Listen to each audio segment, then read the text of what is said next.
Next, an unusually hot summer has magnified the dry conditions throughout much of the country, and it's taking an especially tough toll on farming. Ray Suarez has our story. Many areas in the southern U.S. and southern plains are suffering from parched pasturelands, wilting and dying crops, and a loss of livestock. Huge wildfires have swept across tinder-dry trees and forests in several states over the past few months. Now, new research by the National Drought Mitigation Center shows 12% of U.S. land is in the midst of an exceptional drought, the largest contiguous area to suffer such difficult conditions in a dozen years. The hardest hit states are Texas, Louisiana, Oklahoma, and New Mexico, with 100% of each state experiencing drought. Arkansas, Georgia, and South Carolina are also very dry, with 95% of each of those states showing drought as well. We take a closer look now at the impact this is having on farming with Frank Morris of KCUR Public Radio and Harvest Public Media, a local journalism center dedicated to agricultural reporting. He joins us now from Kansas City, Missouri. And Frank, it's midsummer, it's hot, it's always hot. So what's different in extent and degree about this summer? It's record-breaking in Texas and Oklahoma and parts of Kansas. You're seeing, in Texas, you see the driest February to June on record.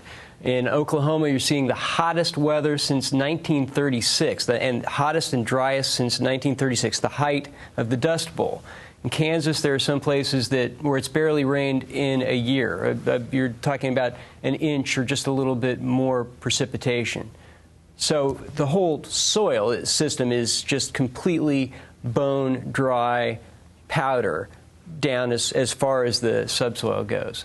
Are we talking about farming areas now where they're not just expecting lower yields or lower quality product, but looking at the possibility of losing entire crops?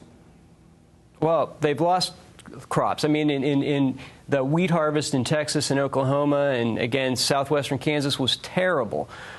They've given up on corn. You know what they're doing, Ray, is they're baling dead corn stalks in Texas and even Missouri and Oklahoma and Kansas, baling it up to feed to cattle because there's no cattle feed otherwise grown locally.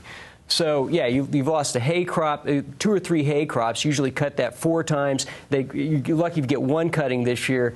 The wheat crop was terrible. The corn crop is abysmal unless it's irrigated. And even there, a lot of farmers are having to give up on half the irrigation circle in order because they can't pump the water out of the ground fast enough and get it onto and to allow the corn to grow as it should before they can't get it on fast enough while this thing's going around the circle. So it's pretty grim out there in the southern plains. What about the next crops, the plantings for later this year? Are they in trouble as well? They sure are. The wheat crop is supposed to go in. You would normally start planting that maybe next month and through November.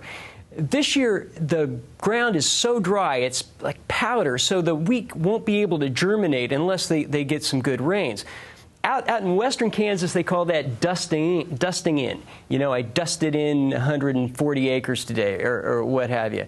That means they're planting the corn in powder that's so dry it can't possibly grow. And to do that, you have to double down and plant corn. I'm talking about wheat. You have to double down and plant extra seed, maybe twice as much as normal, because you know that the growing season is going to be shorter, so you won't have time to get the kind of yield you want. That means you need to spend more money and really hope and make a bet that you'll get some rain later. The federal government is often looked to in times like this. Can farmers in this part of the country expect any help from the Congress?